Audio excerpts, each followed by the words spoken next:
derecha y otro a la izquierda. Amén. Así de pie vamos a orar y vamos a darle gracias a Dios. Dejen su Biblia por un momento y levante conmigo sus manos al cielo. Colóquense de pie, por favor, y oremos en esta mañana. No vamos a orar por la palabra. Usted no tiene que orar por la Biblia. Es como si orara por Dios. La palabra de Dios tiene el poder suficiente para transformar la vida. No hay que añadirle nada. Tenemos que orar por quién, por nosotros. Así que vamos a orar por nosotros en este momento. No le voy a pedir a Dios que añada bendición, ni que la palabra de Dios no vuelva vacía, porque eso va a pasar, no volverá vacía. Vamos a orar por nosotros, Señor. Te doy gracias por darnos este privilegio de estar aquí reunidos en tu nombre. Tu palabra dice que la fe viene por el oír y el oír de la palabra de Dios. Hoy necesitamos alimentarnos. Por eso hoy hemos decidido abrir nuestros oídos, nuestro corazón, nuestra alma, nuestro espíritu y aún nuestra carne para recibir tu palabra, Dios.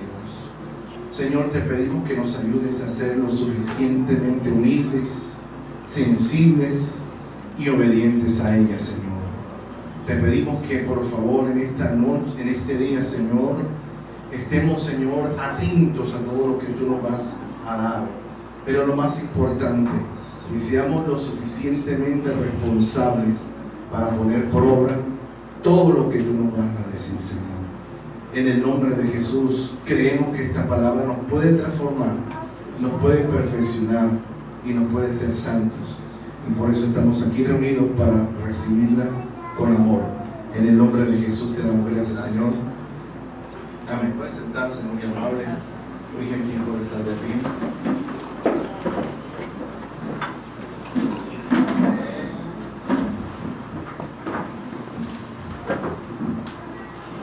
Hay cosas que son muy sagradas y muy importantes y trascendentes en cuanto a la adoración y el culto a nuestro Dios. Voy a enumerar solamente 3 cosas porque creo que nosotros nos relacionamos con esos sacramentos. En alguna u otra forma lo hemos hecho alguna vez. El primero es el nombre de Dios. Usted sabe que el nombre de Dios, el nombre del Señor, ese es un nombre impronunciable, que es, para nosotros poder pronunciarlo le añadimos las vocales porque el alfabeto hebreo no tiene vocales, sino solamente consonantes. Por eso le decimos Yahweh. Pero el nombre del Señor es un tetragrama, que es la palabra, la letra Y, la letra H, la letra W y la letra Y. Pero para el pueblo de Dios también existe otro nombre, que es el que nosotros, por la misericordia de Dios, tenemos en nuestra iglesia, que es Adonai. Ellos dicen Adonai, ellos no dicen Dios, porque nosotros utilizamos la palabra, la expresión Dios comúnmente y estamos de pronto en todo nuestro derecho de hacerlo, pero el nombre del Señor o el nombre de Dios es Adonai. Es tan sagrado el nombre de Adonai que en una ocasión yo estaba haciendo un trabajo con un judío. Él se llama Moisés Leví. Él escribió un libro muy interesante llamado Babilonia, la madre de todas las abominaciones. Y en una ocasión íbamos en el carro de él para un negocio de él, que él iba a abrir un negocio, que él iba a hacer la publicidad, y pasamos por una compraventa Adonai. Allá en el Parque Olaya, enfrente hay uno que se llama Expendio de Carne, la unción de Dios. Cuando él vio el nombre de Adonai en el almacén de compraventa, él paró el carro, se devolvió el carro, lo pagó y se bajó y entró a la compraventa. Yo dije, ¿qué habrá pasado? El asunto es que él se bajó yo lo vi que estaba hablando el señor de la compraventa, salió y estaba hablando en la puerta, pero ustedes saben que uno a veces quiere informarse, no chismosearse ni informarse. Yo me bajé también, yo lo vi discutiendo. Y yo me sorprendí cuando este señor Moisés Leví le estaba ofreciendo dinero al señor para que le cambiara el nombre del negocio. Le dije, usted no sabe lo que significa ese nombre para nosotros. Usted no sabe lo importante y lo sagrado que es el nombre Adonai. Y le estaba ofreciendo plata para que le cambiara el nombre. El tipo se puso bravo y dijo que no iba a cambiar el nombre, porque lo que pasa es que el abuelo de él se había llamado Adonai, y entonces él quería honrar la memoria de su abuelo, que también se dedicaba a la compraventa, y le puso Adonai. Por ahí hay un disco sonando Adonai también, que lo ponen en diciembre, ¿verdad? Pero las personas, muchas veces nosotros somos tan superficiales, nosotros somos tan intrascendentes, tan ligeros, que no nos damos cuenta que el tercer mandamiento es que no puedes tomar el nombre del Señor tu Dios en vano. Ese señor no pudo lograr, pero él vino, y cuando se montó en el carro, se le aguaron los ojos. Y me dijo, si la gente supiera para lo que significa el nombre de Dios para un judío, la gente no jugará con ese nombre. Y es algo importante que usted y yo entendamos que debemos comenzar a cambiar nuestro lenguaje y debemos utilizar el nombre del Señor. Porque yo no llamo por lo menos a mi primo Ricardo y no le digo, hombre, ven acá. Yo le digo al Ricardo, ¿verdad? O si usted me llama a mí, me dice Pastor Alberto o la hermana Ruth, pero yo no le digo todo el nombre todo el tiempo hermana o mujer, porque ella tiene una identidad, y el nombre de Dios es una identidad que nosotros debemos practicar. ¿Por qué? Porque a nosotros nos ha sido revelado, y el nombre del Señor es Adonai. ¿Amén? Porque hay muchos dioses. Por eso el Deuteronomio se dice, oye Israel, Jehová tu Dios. Dice, ya Jehová es la transliteración que se hizo en la traducción, para que usted y yo la pudiéramos pronunciar, pero ahí no aparece, ahí aparece el nombre de Dios. Dice, Yahweh, su Dios, uno es. Es decir, Él es único y el nombre de Él no lo tiene nadie jamás en la vida. Lo otro que es para Dios sagrado es la cena del Señor. Es tan importante que la Escritura dice que cuando se toma indignamente, se toma, cuando uno la toma indignamente, juicio come y bebe más. Tan delicado. Y la otra parte tiene que ver con un tema sensible, que es el dinero de Dios. Amén. Yo le llamo la DOP, porque son diezmos, ofrendas y premisas. Es el sistema por el cual Dios decidió o escogió para sostener su reino. No se puede sorprender usted con que la iglesia es sostenida por ustedes mismos. Amén. El pueblo de Dios era autosostenible.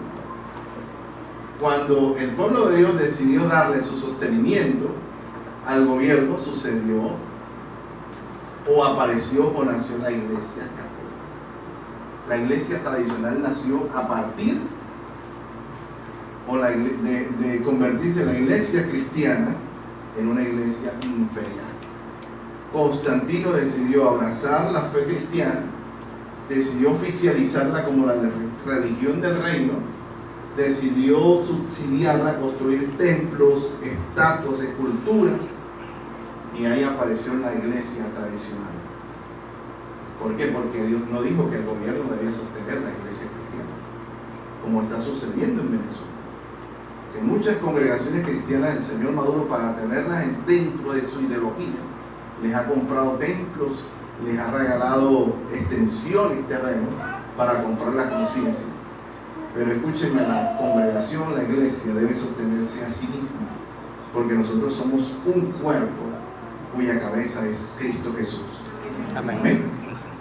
Ahora, ¿por qué leí este pasaje? Porque Si usted puede darse cuenta, el momento de la crucifixión de Jesús, Jesús estaba rodeado por dos personajes.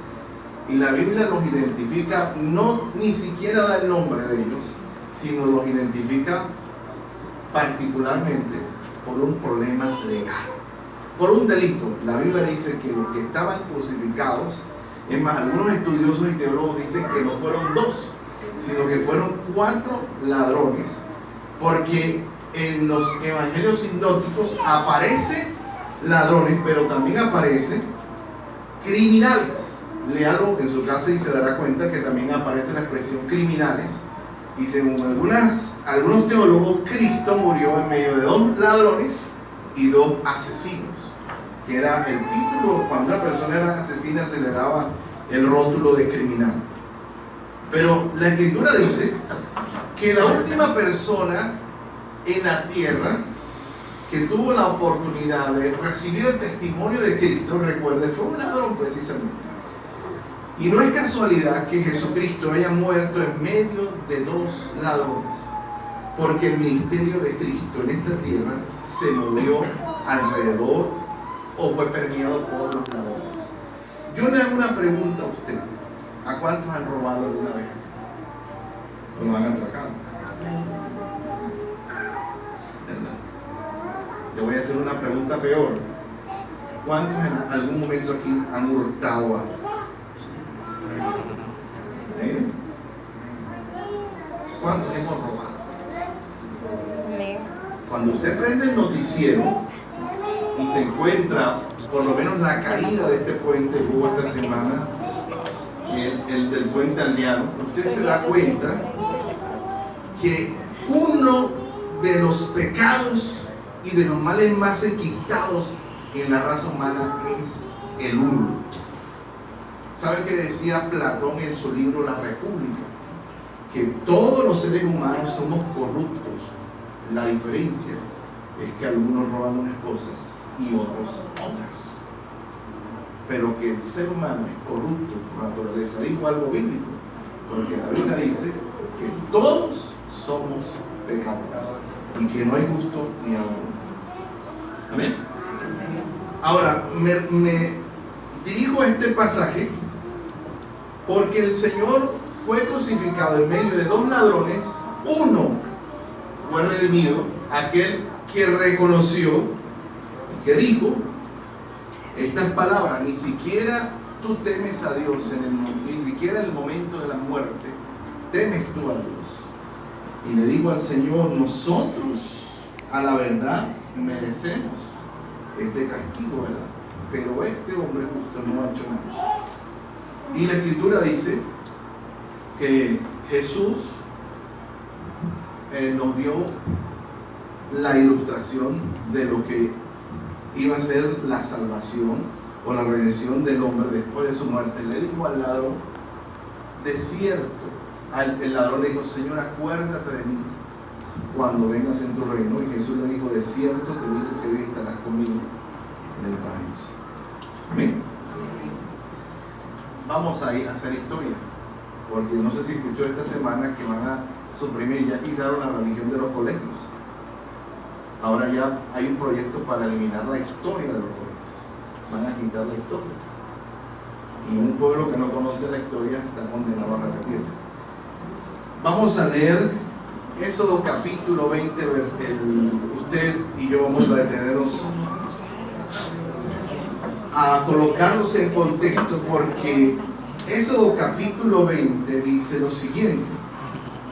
La Escritura. Éxodo capítulo 20. Me voy a dirigir al versículo que nos interesa, que es el 8º mandamiento. Usted lo conoce, ¿verdad?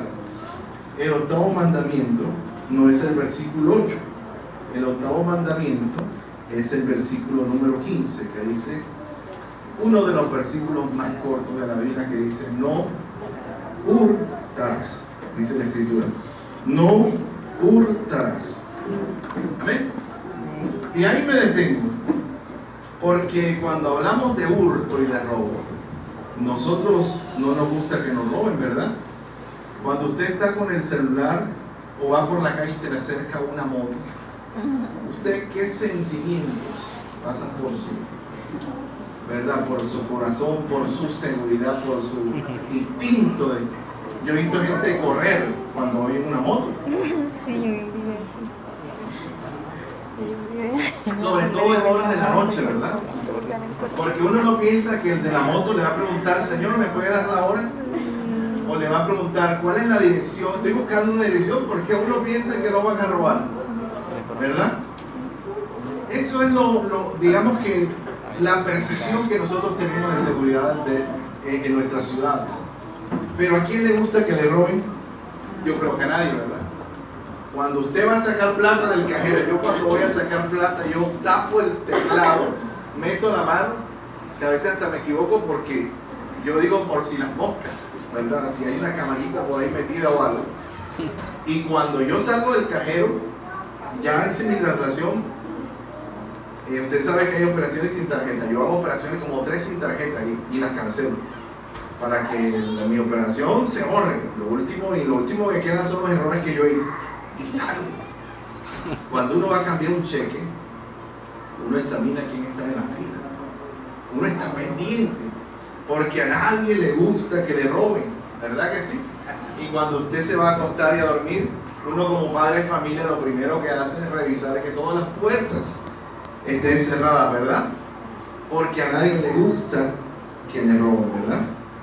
Ahora, si yo le preguntara a usted, ¿quién fue la primera? ¿El ladrón nace o se hace? ¿Usted qué me diría? Así como dice muchas veces, que si el líder nace o se hace. ¿Usted qué diría? ¿El ladrón nace o el ladrón se hace? Se hace, ¿verdad? Porque todos nacemos pecadores, pero no todas las personas nacen ladrones, ¿verdad? El ladrón que se dedica al robo continuo y constante dice, yo he escuchado ladrones que cogen presos en las redes sociales y dicen que estaban laborando, que ese es su trabajo porque ellos tienen que mantener su familia.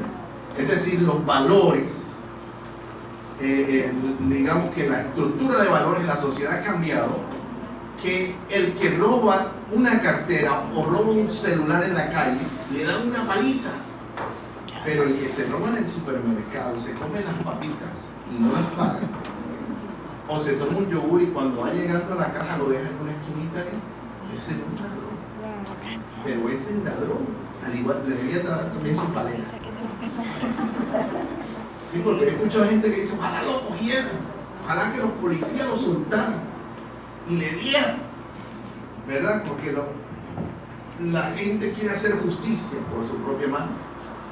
Pero ¿qué de las personas que cogen el contador y le colocan un cablecito o le dan la vuelta o tienen un contrabando de agua o de luz para el aire acondicionado o para la lavadora?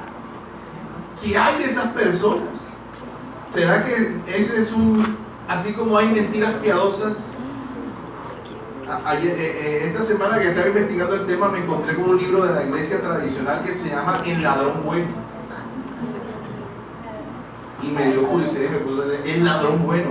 Esa es como una contradicción, ¿verdad? Sí, un Robin Hood. No hay ladrones buenos. Los ladrones son malos. Y los ladrones se van para el infierno si no se arrepienten. Amén. No hay ladrones buenos. Así que la persona que dice voy a ahorrarme luz y voy a meter una línea para que el aire acondicionado no me consuma, está robando y es igual al que roba en la calle, al que roba un banco. Amén, hermanos. Pero la estructura de valores ha cambiado. Nosotros vivimos en una especie de acomodación moral.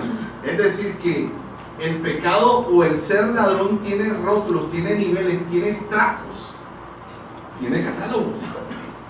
Yo creo que así como cogen a un ladrón y le dan una paliza y le golpean la moto, deberían coger a los políticos, esos que se roban nuestros recursos. Mire lo que está pasando en el departamento de Córdoba. Mire, antes de ayer Inhabilitaron al hermano del ñoño Elías por el cartel de la mofilia. Se robaron casi 20 mil millones de pesos. Y esa gente también es ladrona. Amén. Y la Biblia dice que los ladrones tendrán su parte en el lago que arde con fuego. Voy dirigiéndome, usted me imagino que sabe para dónde voy, pero vamos a ir paso a paso. Porque el primer ladrón usted sabe quién es, ¿verdad? ¿Quién fue la primera o el primer ser que robó? O perdón, que quiso robar. Vamos a conocer la historia. Vamos a leer su pasado judicial, ¿verdad? Isaías capítulo 14. Porque la escritura dice en Isaías capítulo 14, dice lo siguiente: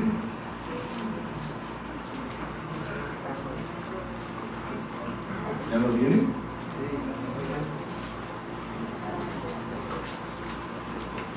El versículo número 12. ¿Cómo caíste del cielo, oh lucero? Vamos a esperar que todos lo tengan.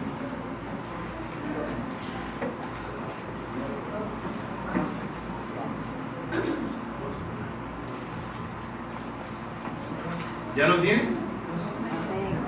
14:12. ¿Cómo caíste del cielo, oh lucero de las mañanas? Lucero. Cortado fuiste por tierra, tú que debilitabas las naciones. Tú que decías en tu corazón: subiré al cielo, en lo alto junto a las estrellas de Dios. Aquí está hablando, figuradamente, está hablando de los ángeles.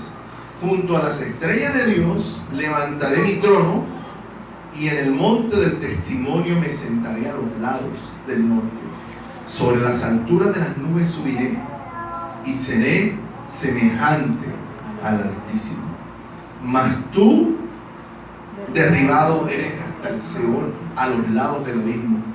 Se inclinarán a ti todos los que te vean, te contemplarán diciendo: este es aquel varón que hacía temblar la tierra, que trastornaba los reinos, que puso el mundo como un desierto, que asoló sus ciudades, que a sus presos nunca abrió la cárcel. Todos los reyes de las naciones, todos ellos yacen con honra, cada uno en su morada. Pero tú echado eres de tu sepulcro como vástago abominable, como vestido de muertos pasados a espada, que descendieron al fondo de la sepultura, como cuerpo muerto hollado. No serás contado con ellos en la sepultura, porque tú destruiste tu tierra, mataste a tu pueblo, y no será nombrada para siempre la descendencia de los malignos. Amén. Ya nos dimos cuenta que el primer ladrón, el primer mentiroso que existió fue Satanás. Es decir, que los ladrones tienen un patrón. Así como en Medellín hay una virgen de los sicarios, los ladrones tienen un patrono. ¿Quién es el patrono? Luzbel, Satanás. Juan capítulo 10, el Señor Jesucristo, cuando estaba hablando, hace un paralelismo entre lo que es el buen pastor y lo que es el salteador. Y en Juan capítulo 10 Jesús lo describe, y no solamente lo describe, sino dice cuáles son sus funciones principales. Le quita el rótulo de diablo, que usted sabe que significa diablo, Satanás, y lo llama ladrón vulgarmente, que queda descrito de la siguiente forma. Capítulo 10, versículo número 10. El ladrón no viene sino para hurtar y matar y destruir. Y yo he venido para que tengan vida y para que la tengan en abundancia. Entonces describamos en este momento quién es el Padre, así como Jesús dijo que el que hablaba mentira tenía un padre. Y le decía que el padre de la mentira era Satanás, porque cuando hablaba mentira de lo suyo hablaba. Amén. Pero ahora también descubrimos que los ladrones tienen un padre. Amén.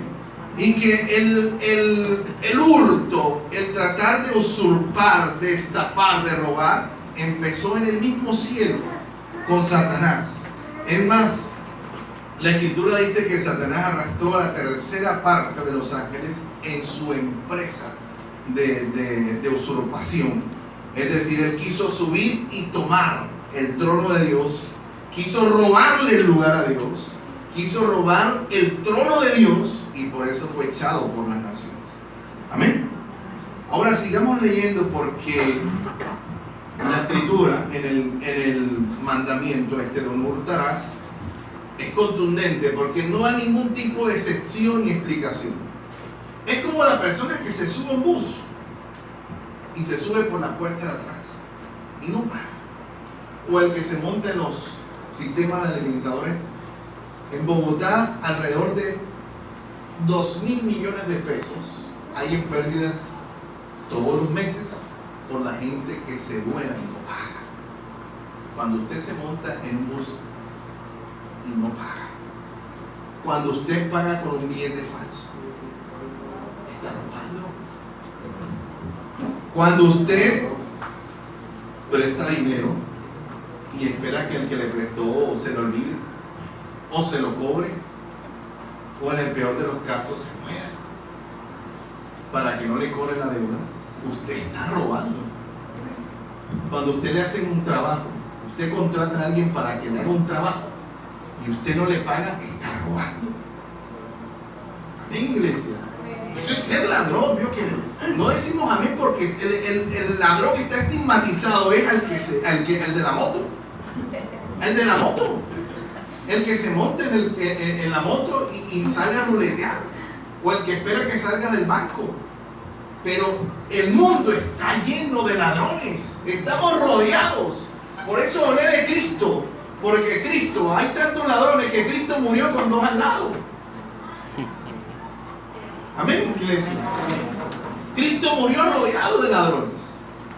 Porque estamos rodeados de ladrones. El problema es que nosotros no podemos ser ladrones.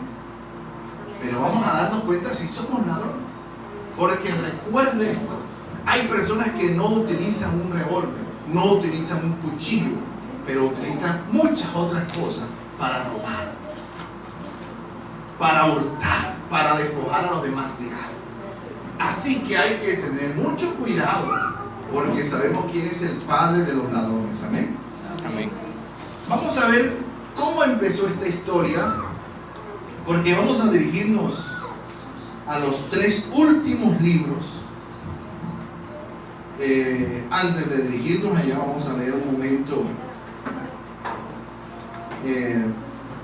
Zacarías. Perdón, empecemos por aquí, los 3 últimos libros del Antiguo Testamento. Ageo. Los 3 últimos libros del Antiguo Testamento son Ageo, Zacarías y Malaquías.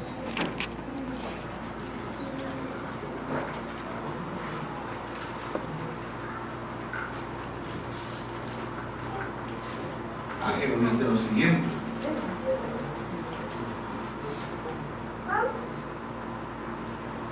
(1, 4 al 6). Vamos a ver en qué desembocó. Vamos a llegar a Malaquías, pero vamos a ir paso a paso, porque vamos a ver la degradación del pueblo de Israel. Vamos a ver por qué Dios le hizo la pregunta más terrible, una de las preguntas más terribles que hay en la Biblia. ¿Sabe cuál es, verdad? Bueno, no me responde entonces. ¿Sabe cuál es? Ageo 1, dice la Escritura.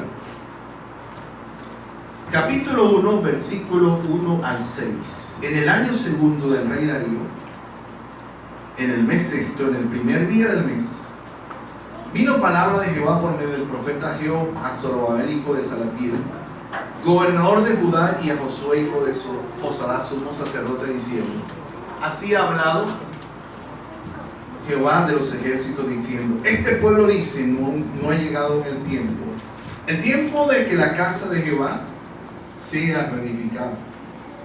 Entonces vino palabra de Jehová por medio del profeta Ageo, diciendo: es para vosotros tiempo, para vosotros habitar en vuestras casas artesonadas, y esta casa está desierta. Pues así ha dicho Jehová de los ejércitos: meditad bien sobre vuestros caminos, Sembráis mucho y ¿qué?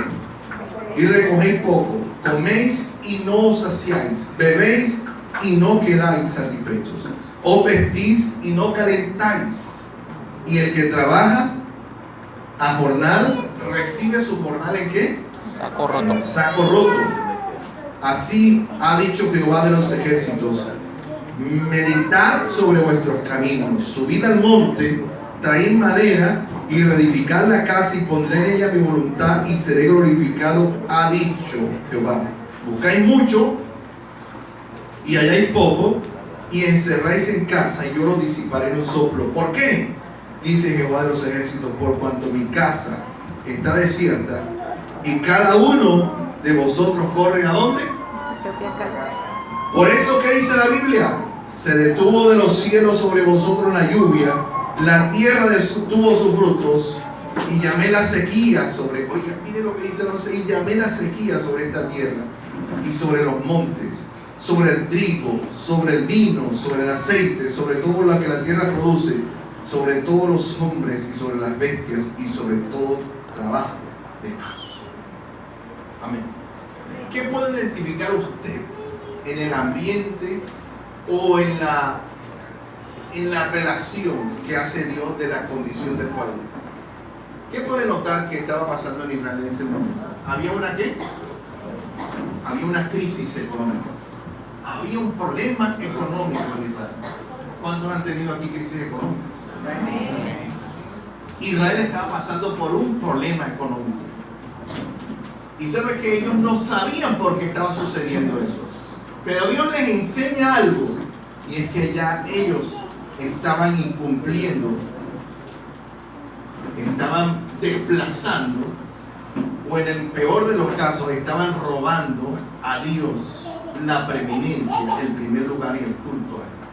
Cuando el pueblo es colocado, cuando el pueblo retorna nuevamente después de la diáspora, ellos construyeron la ciudad, las murallas, los muros, reconstruyeron las ciudades, pero el templo de Dios estaba abandonado, estaba a medio construido. ¿Y sabe qué decían ellos? Todavía no es el tiempo de reconstruir el templo. El pueblo, la vida religiosa de Israel giraba alrededor del templo, es decir, que si no había templo, no había culto, no había adoración, no había sacrificio, no había nada. Es decir, que el pueblo estaba limitado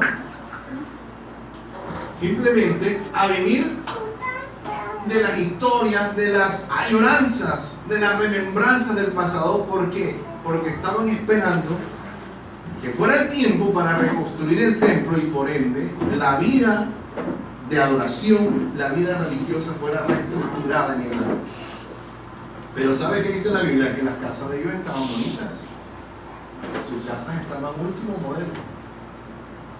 Paredes, cielo raso, jardines, pero la casa del Señor estaba abandonada.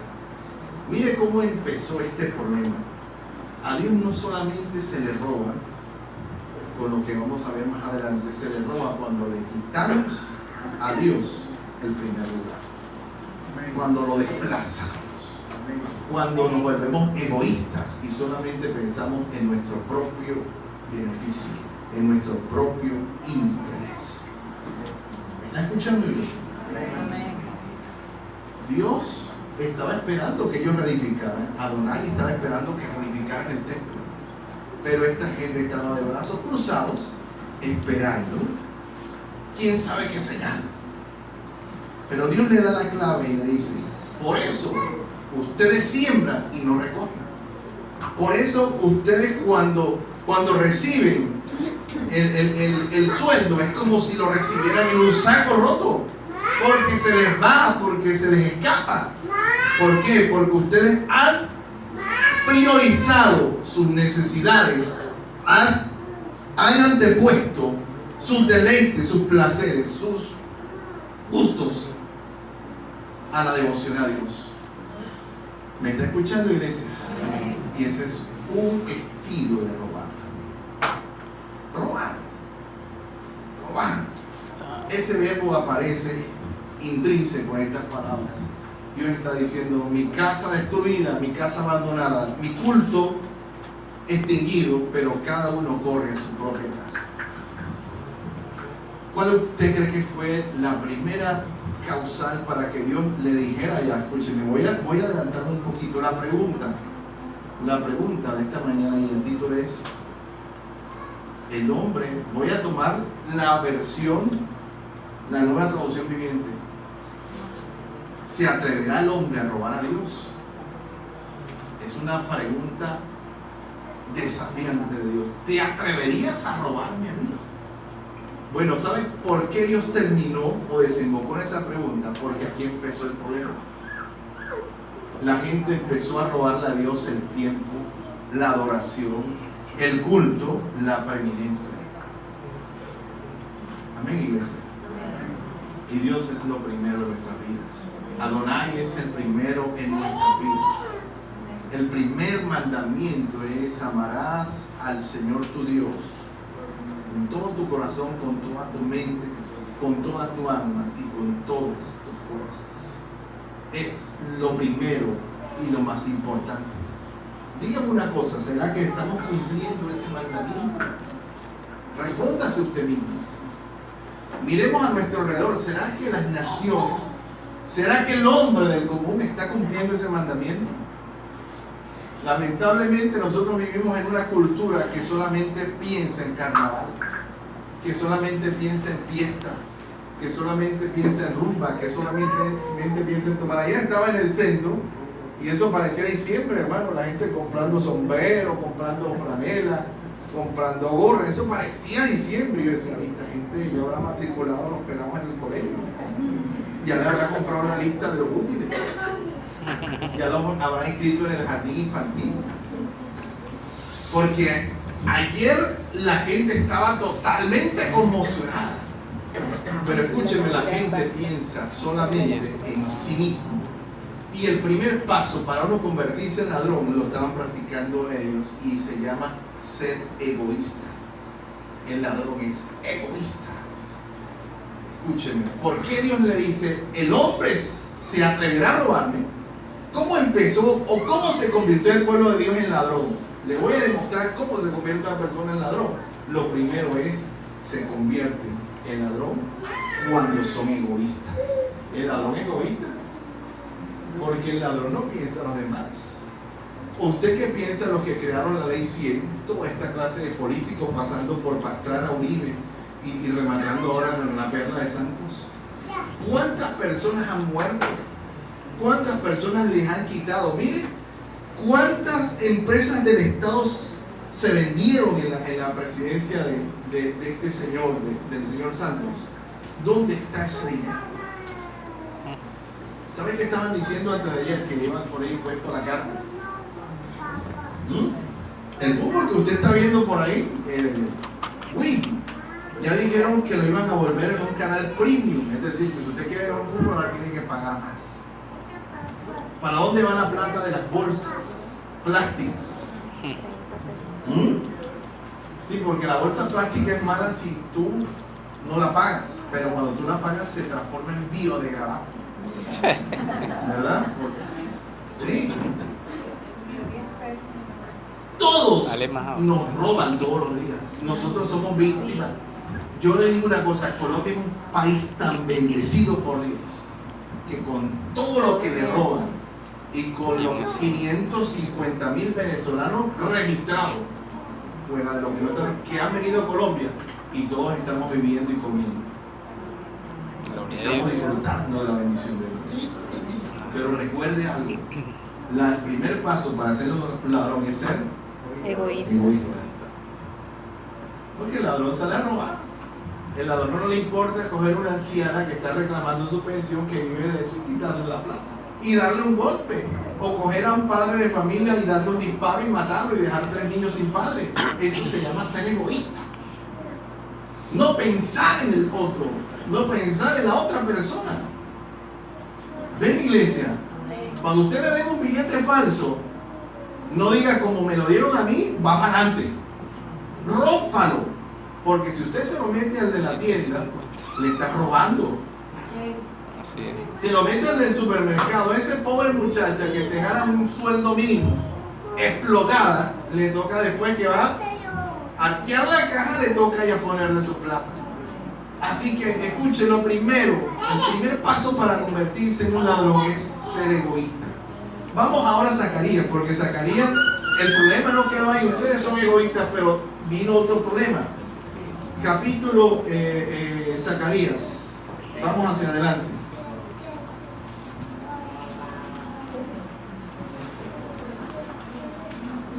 5 del 1 al 4.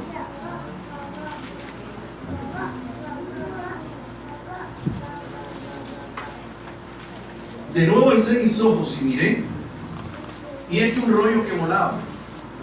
Y me dijo, ¿qué ves? Y respondí, veo un rollo que vuela, de 20 codos de largo y 10 codos de ancho. Entonces me dijo, esta es la maldición que sale sobre la faz de toda la tierra. Vean lo que dice, Zacarías ya empieza a hablar de eso. Después del egoísmo viene el hurto, y después del hurto ya viene el robo. Porque todo aquel, que dice la Biblia, que hurta, ¿qué dice?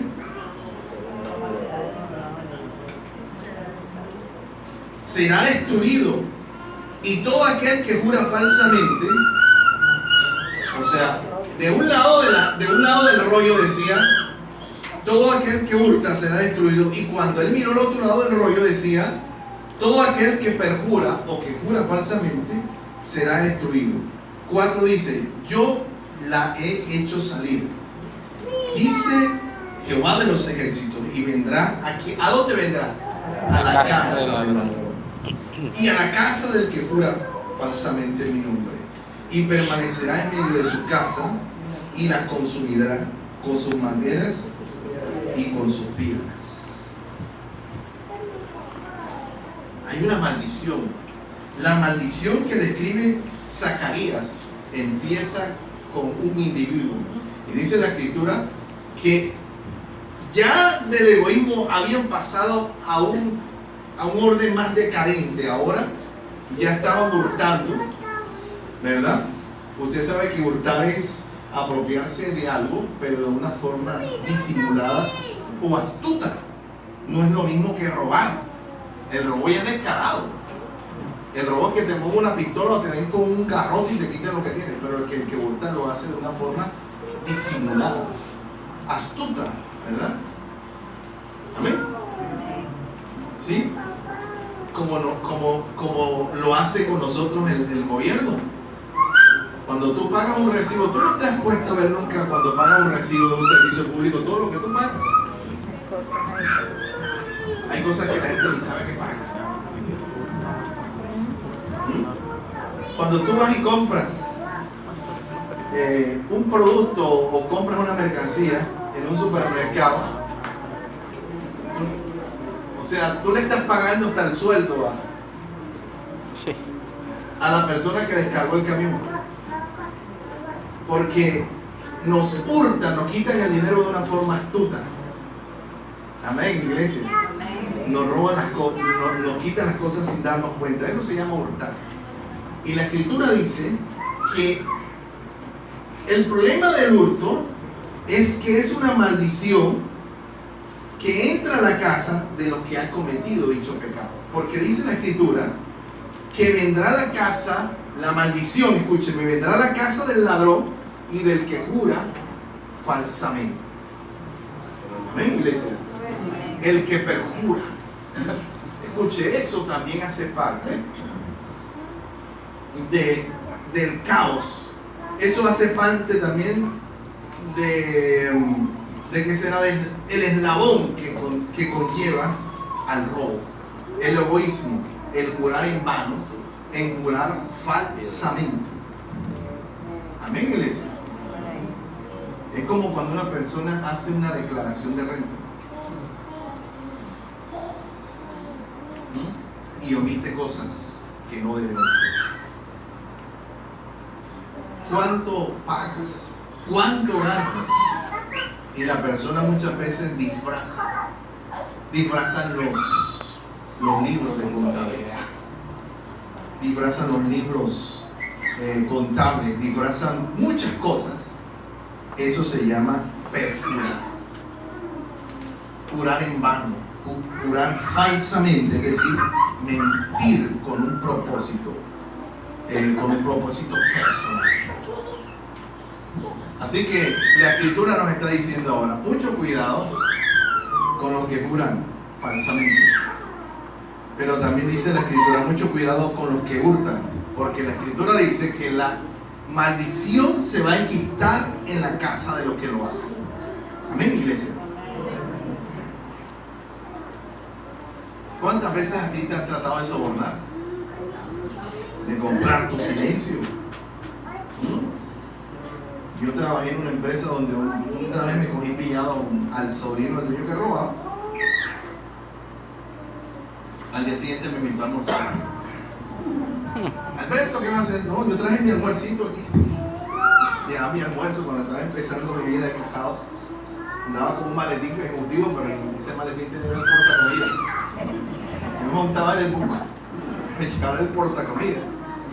Y le digo, yo no voy a almorzar aquí, pues. Me dice, no, vamos a almorzar al restaurante de la esquina, yo invito. Me invitó al restaurante de la esquina. Bueno, el fin de semana era quincena y me regaló un bolígrafo hermoso, hasta con mi nombre escrito. Y yo sé por dónde va la cosa. Él no me decía nada porque él sabía que me daba cuenta. Pero en 3 días era la reunión del informe. Y el hombre estaba tratando de que yo me quedara callado, comprarme, pero el día del informe me tocó pasar el informe y yo lo pasé. Faltan tantas cosas en la reunión. ¿Qué pasó con eso? Y nadie decía nada, hermanos. Alguien se tenía que meter en el problema. Bueno, si nadie dice nada, lo van a pagar todos. Entonces me tocó a mí hablar. Yo dije, yo vi que Leo sacó esto, y hizo esto. Uno tiene muchas veces en la vida que pasar por situaciones muy difíciles, ¿verdad? Pero si yo no decía nada, yo me volvía cómplice. Y al muchacho lo sacaron de la iglesia. Duró sin hablarme, pero después un día me lo encontré y hablamos y pues el hombre me entendió, pero esa fue una situación muy complicada, porque yo pude quedarme callado o pude decir no sé, pero yo sí sabía lo que había pasado.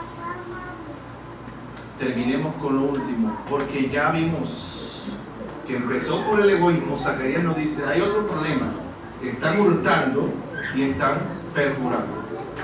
Amén. Cuando te preguntan, ¿tú viste esto? ¿Te diste cuenta? Y la gente a veces por no meterse en problema dice, no, yo no sé quién se comió lo que dejaron ahí. Se perdió un reloj que dejaron en la mesa, un celular. Y nosotros sabemos o lo oímos. Y no, yo no sé. Yo no lo hice, yo no me di cuenta. Eso es perjurar, porque no estamos hablando con la verdad. Amén. Y terminemos con el último, que es la desembocadura, donde llega el pueblo. Ya, escúcheme, era egoísta, juraba falsamente, perjuraba, hurtaba, pero al hombre. Pero ya cuando el hombre se vuelve así, ya pierde tanto el temor de Dios, que llega el capítulo 3 de Malaquías. Malaquías es el libro que cuando muchos lo oímos, o muchos lo oyen, tiembla, ¿verdad? Yo creo que Malaquías es más temido que Apocalipsis. ¿Sabe qué significa Malaquías? Malaquías viene del hebreo malach, que significa mensajero. Es decir, que Malaquías significa malach, mensajero, y Ías significa mí o mío. Malaquías significa mi mensajero. Y escúchenme, no hay que desconocer que Malaquías es el último de los profetas menores del Antiguo Testamento y es el punto bisagra entre Antiguo y Nuevo Testamento. Es decir, la última vez que Dios le habló al hombre antes de ese túnel del silencio o periodo oscurantista de 400 años fue con Malaquías. Y lo último que Dios le dijo antes de despedirse está escrito aquí. Malaquías capítulo 3. He aquí yo envío a mi mensajero, el cual preparará el camino delante de mí. El Señor se está despidiendo y mire lo que le dice. Y vendrá súbitamente a su templo el Señor a quien vosotros buscáis, y el ángel del pacto a quien deseáis vosotros. He aquí viene y ha dicho Jehová de los ejércitos. ¿Y quién podrá soportar el tiempo de su venida? ¿O quién podrá estar en ti cuando Él se manifieste? Porque Él es como fuego purificador y como jabón de lavadores. Y se sentará para afinar y limpiar la plata, porque limpiará los hijos de Leví, los afinará como a oro y como a plata. Y traerán a Jehová ofrenda en justicia. Y será grata a Jehová la ofrenda de Judá y de Jerusalén, como los días pasados y como los años antiguos. Y vendré a vosotros para juicio, y seré pronto testigo ¿contra quién? Hechiceros. Contra los hechiceros. ¿Y contra quién? Adúlteros. Adúlteros, a propósito de la novela del momento. Contra los que juran mentira y los que defraudan en su salario al jornalero. Oiga, mire lo que está diciendo. Robar es también no pagarle al trabajador, ¿verdad? ¿O no dice así? A la viuda y al huérfano, a los que hacen injusticia, al extranjero, no teniendo temor de mí, dice Jehová de los ejércitos. Versículo 6. Porque yo Jehová, escúchenme, aquí no hay una división, aquí Dios sigue hablando. Esto lo dividieron para que lo pudiéramos estudiar mejor. Pero aquí sigue Dios hablando inmediatamente. Dice, porque yo Jehová no cambio. Por esto, hijos de Jacob, no habéis sido consumidos. Y esta expresión me voy a detener, porque antes del Señor decirle a ellos o hablar con ellos, le dice, ¿saben una cosa? ¿Saben qué le está diciendo implícitamente Dios al pueblo? De que ellos sí habían cambiado. Le dice, ustedes cambiaron, pero ¿saben qué? Yo no cambio. Dios estaba haciendo uso de un discurso excelente, porque los teólogos y aún los expertos en gramática dicen que la expresión inmutabilidad o ese adjetivo inmutable solamente está asociado con un ser, en especial es con Dios, porque nadie en el mundo y en el universo es inmutable. Recuerda el principio de la física, la materia no se acaba, se transforma. Todo se transforma. ¿O usted no se ha visto en un espejo? Dime a mí con gafas. ¿Sí? Yo me imagino que usted cuando quiere traer a sus momentos agradables, mira la foto del matrimonio, ¿verdad? O la foto cuando era novio o novia, ¿verdad? Sí, la gente o ponen fotos cuando estaban en sus años mozos, ¿verdad? Porque nosotros cambiamos, hermano. Mire, la piel se estira, se arruga, el pelo se cae, aparecen las canas.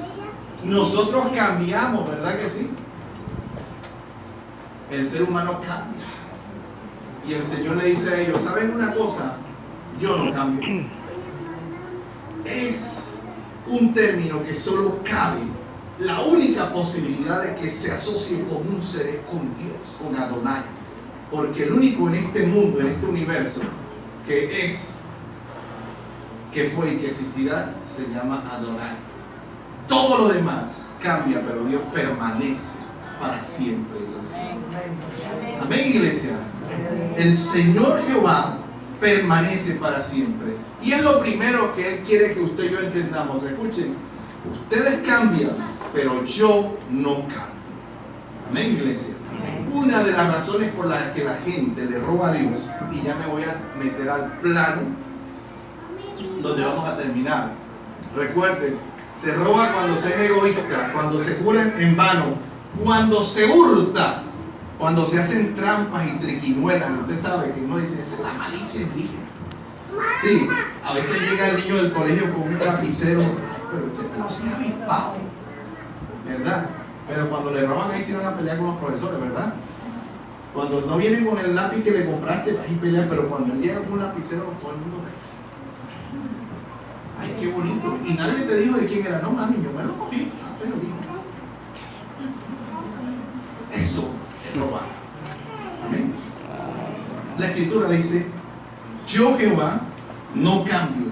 Por eso, hijos de Jacob, no habéis sido consumidos. ¿Usted no le parece que es mucha casualidad que antes de Dios despedirse y de que se cerrara el pacto de la ley, o se cerrara el antiguo pacto de la ley, el Antiguo Testamento, y Dios entrara a la gracia en el Nuevo Testamento, Dios le diga antes de despedirse, ojo, no se olviden de algo que yo no cambio como ustedes lo hacen?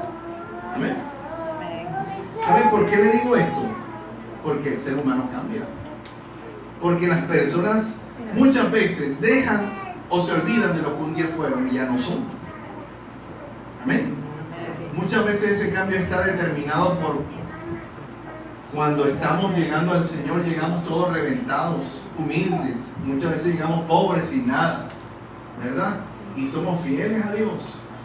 Y somos generosos con Dios, pero cuando Dios nos comienza a bendecir, cambiamos totalmente. Mudamos en otra persona. No somos los mismos.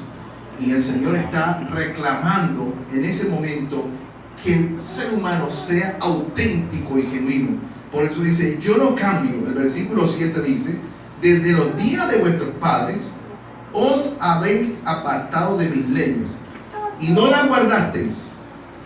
Volveos a mí y yo me volveré a vosotros, ha dicho Jehová de los ejércitos. Mas dijisteis, ¿en qué hemos de volvernos?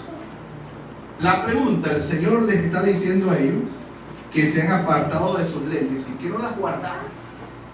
El verbo aquí es para volverse, arrepentirse. Es el mismo verbo que aparece en el libro de Jonás. Ese hebreo, y lo que está diciendo el Señor es arrepiéntanse. Y ellos dicen, ¿en qué necesitamos arrepentirnos? ¿Qué necesitamos arrepentirnos? No hemos hecho nada malo. Y el Señor le hace la pregunta. La pregunta que ojalá Dios no nos haga nunca. ¿Serás capaz de robarme? Le pregunta a Israel. ¿El hombre será capaz de robarme a mí? ¿Me vas a robar a mí? ¿Me vas a atracar a mí? Sí, a veces cuando yo llegaba a Bucaramanga me bajo ahí en el puente y usted sabe que bajan puros, ahí se baja la gente que viene de viaje. Y yo me bajo de ahí a coger un carro y me ven con la maleta y me dicen, mira, aquí la nieve, 10,000 pesos. Pero acá yo no soy cachaco, yo soy de aquí. Me vas a atracar aquí mismo en Barranquilla. Yo soy costeño, mira. Ah, no, sí. ¿Cuánto pagas? No, 6,000 pesos lo que pago. La misma. El Señor le dice, me vas a robar. ¿Robará el hombre a Dios? Y ellos dicen, mire que ya no aparece la expresión hurtar, sino robar. Y él le dice, ¿en qué? Ellos dicen, ¿en qué te hemos robado? Y él dice, ¿en qué me han robado? En los diezmos y las ofrendas. Allá en Bucaramanga llegó una familia, una pareja, que ellos vinieron de Venezuela. Cuando nosotros comenzamos a recoger ofrendas y diezmos, yo noté que ellos no diezmaban. Y escúcheme, hay un problema y es que uno le da pena. A uno le da pena este tema, muchas veces le da pena. Y uno lo que hace es privar a la gente de que Dios nos bendiga, de conocer la realidad espiritual del diezmo, de que la gente se vuelva generosa y que lo más importante, vean, convierta el bolsillo, porque hay mucha gente que convierte el corazón, pero el bolsillo no se ha convertido. El bolsillo y la cartera están todavía en el mundo. Están allá en Egipto todavía, no han salido de Egipto. Se les murió el primogénito, le vino la plaga, la langosta y todo, pero no han salido de Egipto. Todavía está la cartera allá. Y resulta que ellos me dicen hermano esta expresión. Hermano, es que el diezmo es voluntario. Yo le dije, ¿qué? No el diezmo no es voluntario. Lo que es voluntario es la ofrenda. Porque la Biblia dice que cada uno dé como propuso en su corazón. Usted puede dar una ofrenda lo que usted quiera. Pero las primicias, los primeros frutos, lo que ustedes van a hacer en 4 con nuestro pastor Pedro Bayona, no es una sugerencia de Dios. Es un deber de todos aquellos que hemos sido redimidos, que aún hemos sido bendecidos por Dios. Amén. Y él me dijo, no, y dije, usted dice que es voluntario, y me senté con él. 3 noches me senté con él y le expliqué. A la semana siguiente el hermano empezó a diezmar. Entendió y dijo, pastor, yo tenía 12 años en la iglesia en Venezuela y yo hasta el día de hoy creía que el diezmo era algo voluntario. Mire lo que dice la escritura. Robará al hombre de Dios. Versículo 8. Pues vosotros me habéis robado. Y dijiste, ¿en qué te hemos robado? En vuestros diezmos y ofrendas. Y el Señor dice, malditos sois con maldición. Eso es como un pleonasmo, pero estaba Dios bien bravo yo. Porque Dios dice, malditos sois con maldición, porque vosotros, nación toda, ¿me habéis qué? Me habéis robado. Imagínense, Dios dice, me robaron. Ese es como si el Señor se metiera acá a los 3 postes. Usted vio esta semana que una pareja de bogotanos, de turistas, pobrecitos ellos, venían como, estaban en Santa Marta, y usted sabe que la entrada, una de las entradas a Barranquilla es la 17, y ellos, ustedes, la gente como no sabe, imagínense, cogieron por la 17, 3 postes, semáforo de Don Bosco, donde me atracaron a mí, y ahí paró el carro. Los atracaron y ellos arrancaron el carro y le dieron 2 tiros. Allá están en un camino, están los dos, el padre y el hijo. Salió a decir el alcalde y el comandante, pues, no, tranquilo, vénganse por acá, que nosotros lo vamos a costear. Usted, esa gente vuelve otra vez a meterse, por lo menos meterse por ahí. El Señor le dice al pueblo, ¿saben una cosa? Me robaron, me atracaron. ¿Qué pasa cuando usted se monta? Hay gente que se monta en el bus y lo cosquillean. ¿Sabe qué es cosquillar, verdad? La gente no se da cuenta y lo tropiezan por aquí, por acá le sacan otro. Y cuando se baja del bus, ¡ay! Mi cartera, el Señor dice, me robaron. Me robaron el pueblo de mi pueblo, toda la nación me ha robado. Escúchenme, es un grito antes de despedirse. Dios quiere que el pueblo no se olvidara cómo terminaba en esa dispensación. Dice, me han robado toda la nación. Y sabe que hay 3 formas de robar al Señor. Primero, no dando ni los diezmos ni la ofrenda. Lo segundo, dando una cuota, dando lo que a nosotros nos parece, un aporte. Y tercero, dando las obras. O sea, cuando me acuerde o cuando tenga uso de razón.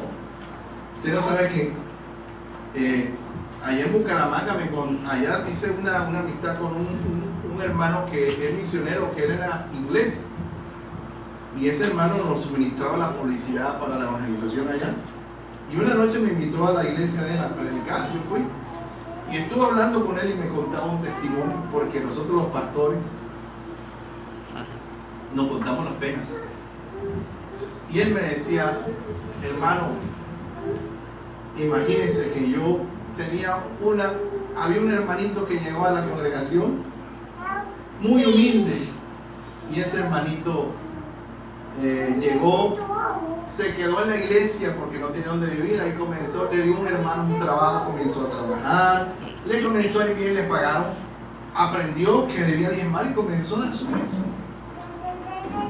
Dijo, quiero estudiar, pastor, ayúdenme a estudiar. Un hermano le ayudó con los estudios y el hermano empezó a estudiar, se graduó. Cuando se graduó, cambió de trabajo, le comenzó a ir bien y le dieron un ascenso. Cuando este hermano comenzó a ganar, le dice él, se ganaba al mes, se ganaba $8,000. Cuando él va a diezmar la primera vez los $8,000, dijo, esto es mucha plata. Y se responde el pastor con el sobre: pastor, yo quiero que usted haga una oración por mí, porque yo voy a, esto es mucha plata, yo no puedo diezmar $800, es mucha plata, es mucho dinero, o sea. Yo quiero que usted haga una oración porque yo no voy a, para que Dios me ayude a no diezmar estos. Dios tenga misericordia, no se vaya a poner bravo conmigo. Y el pastor le preguntó: ¿y cuánto quiere usted diezmar, hermano? Bueno, pastor, yo quiero seguir diezmando los mismos $200 que estaba diezmando. Ah, bueno, para ver, venga, denle la mano, vamos a orar. Y me dice el pastor, un hombre canoso con una sabiduría, un hombre inglés, y me dice: Señor, te pido en este momento, el hermano se llama Alfred, como un ejemplo, le bajen el sueldo al hermano Alfred. Bájale el sueldo, Padre. Permite que este hermano pueda se gane esos $6,000, Padre Celestial. Ten misericordia, que le bajen el sueldo, que la empresa lo bajen del cargo también para que él pueda ganarse ese dinero. Y pastor, un momento, usted porque está orando así, pastor. No ore así, pastor. Usted me está maldiciendo.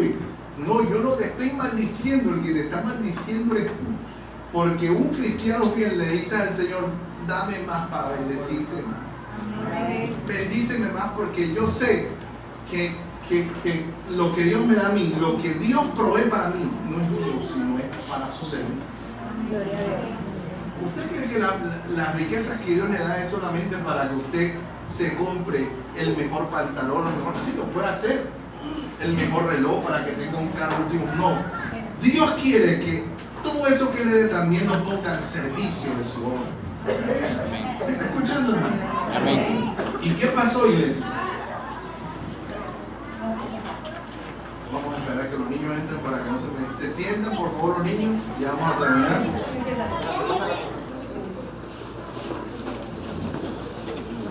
¿Sabe qué dice la gente? ¿Por qué no diezma?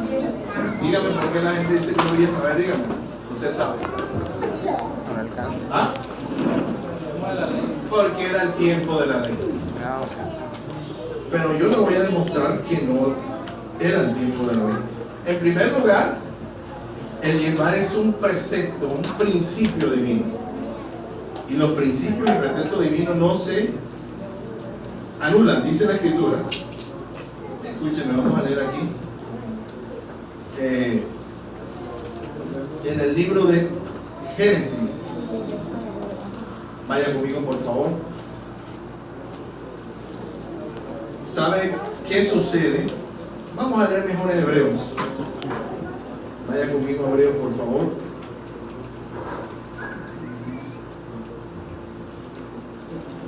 Voy a leer en Hebreos para capítulo 7. De Hebreos capítulo 7 es el Malaquías del Nuevo Testamento. Que el Señor no habló del diezmo. Claro que habló del diezmo. Mateo capítulo 25, téngalo ahí también. Recuerda que el Señor condenó a los fariseos porque ellos hacían algo extraño. 23 de Mateo, tenga abierto Hebreos 7, pero Mateo 23 dice lo siguiente. 23. Ay de vosotros, escribas y fariseos hipócritas, porque diezmáis la menta y el eneldo y el comino, y dejáis lo más importante de la ley, la justicia, la misericordia, la fe. Esto era, ¿qué dice la Biblia? Perdón, necesario hacer, sin dejar de hacer aquello. Usted recuerda también la parábola del fariseo y publicano. ¿Sí recuerda la oración del publicano?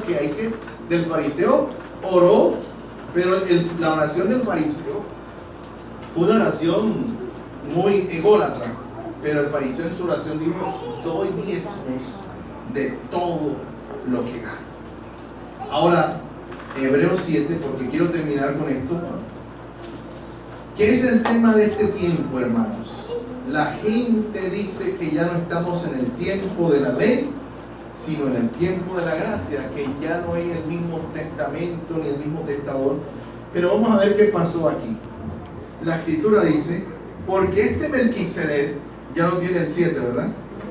Rey de Salem, sacerdote del Dios Altísimo, que salió a recibir a Abraham, que volvía de la derrota de los reyes, y le bendijo, a quien mismo dice la Biblia que dice, dio a Abraham los diezmos de todo, cuyo nombre significa primeramente Rey de Justicia, y también Rey de Salem, esto es Rey de Paz. Sin padre, sin madre, sin genealogía, que ni tiene principio de día, ni el fin de vida, sino hecho semejante al Hijo de Dios, permanece sacerdote para siempre. Considerad pues cuán grande era este, a quien aún Abraham, el patriarca, dio diezmos del botín. Ciertamente los que entre los hijos de Leví reciben el sacerdocio tienen mandamiento de tomar del pueblo los diezmos según la ley, es decir, de sus hermanos, aunque estos también hayan salido de los lomos de Abraham. Pero aquel cuya genealogía no es contada de entre ellos, ¿qué dice la Biblia? Tomó de Abraham los diezmos y bendijo al que tenía las promesas. Amén. Yo le hago una pregunta: ¿cuándo apareció el diezmo? ¿Apareció con la ley o apareció antes de la ley? Antes. Apareció antes de la ley. Y quiero que le diga algo. Recuerde lo que dice la Biblia, que Abraham conoció el día del Señor. Jesús dijo que Abraham había conocido su día y se había bautizado. Abraham conoció a Jesús. Lo dice la palabra de Dios. Ahora, la escritura dice que si nosotros no estamos bajo la ley, supongamos que yo no tengo que dar el diezmo porque yo no estoy bajo la ley, porque ya no estamos bajo el antiguo pacto, estamos en el nuevo pacto, que es en la sangre de Jesucristo. Ya no existe el sacerdocio levítico, ¿verdad? No. ¿Cuál sacerdocio está vigente ahora? Ven, ¿cuál es el sacerdocio que existe? ¿Según el orden de qué? Melquisedec. Pero la Biblia dice que Melquisedec recibió los diezmos de Abraham. Pero la escritura dice que Abraham le dio, cuando venía, ¿qué le dio a Abraham? Le dio la cena del Señor. ¿O no? Pues sí. ¿Qué le dio a Abraham cuando se encontró? ¿Qué le dio Melquisedec a Abraham? ¿Qué le dio? Pan y vino. Y la escritura dice que entonces Abraham le dio los diezmos ¿de qué? De todo. Hoy no hay avivamiento. Pero la escritura dice que si nosotros estamos bajo el sacerdocio de Melquisedec, si ya no estamos bajo la ley, sino bajo el pacto de la gracia, y nuestro sacerdocio es Melquisedec, entonces Melquisedec recibió los diezmos y las ofrendas de Abraham. Y Abraham es el padre de nosotros también. Recuerde que en Abraham nosotros somos bendecidos. Bendeciré, en ti serán benditas todas las familias de la tierra. Amén. Así que ese argumento de que el diezmo era para la ley se cae con el capítulo 7. ¿Por qué? Porque ahora vivimos bajo el sacerdocio de Melquisedec, y Melquisedec recibió los diezmos y las ofrendas de Abraham. Amén, iglesia. Así que mucho cuidado, hermanos. Yo les animo a que seamos fieles a Dios en todo momento. Ahora, recuerde esto: si usted quiere bendecir a Dios más de lo que usted lo puede hacer perfectamente, porque el diezmo, yo digo que siempre que es una cuota mínima que Dios nos pone para el sostenimiento de su obra. Es el sistema económico, iglesia. ¿Usted se imagina si la gente no diezmara? Mire, esta iglesia, la mitad de las personas diezman. La mitad de las personas que aquí trabajan, que tienen negocio, que tienen su trabajo, sostienen esta obra, iglesia. ¿Con qué cree que pagamos el aire que usted está ¿Con qué cree que pagamos la luz? Con el sostenimiento que proviene de los diezmos y las ofrendas. ¿Usted se imagina si los judíos en el tiempo del templo de Salomón, la gente lo diezmara? Los pobres levitas se morirían de hambre. Imagínense los sacerdotes todos llevados flacos, los hijos todos desnutridos, así como en África. Pero gracias a Dios que el pueblo entendió que Dios había organizado un sistema económico para el sostenimiento de su reino en la tierra. Y en este momento, escúcheme, nosotros somos los llamados a sostener la obra del Señor en la tierra. Amén, iglesia.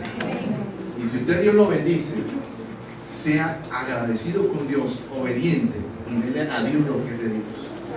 Amén. Colóquese de pie, hermano. Vamos a dar gracias a Dios.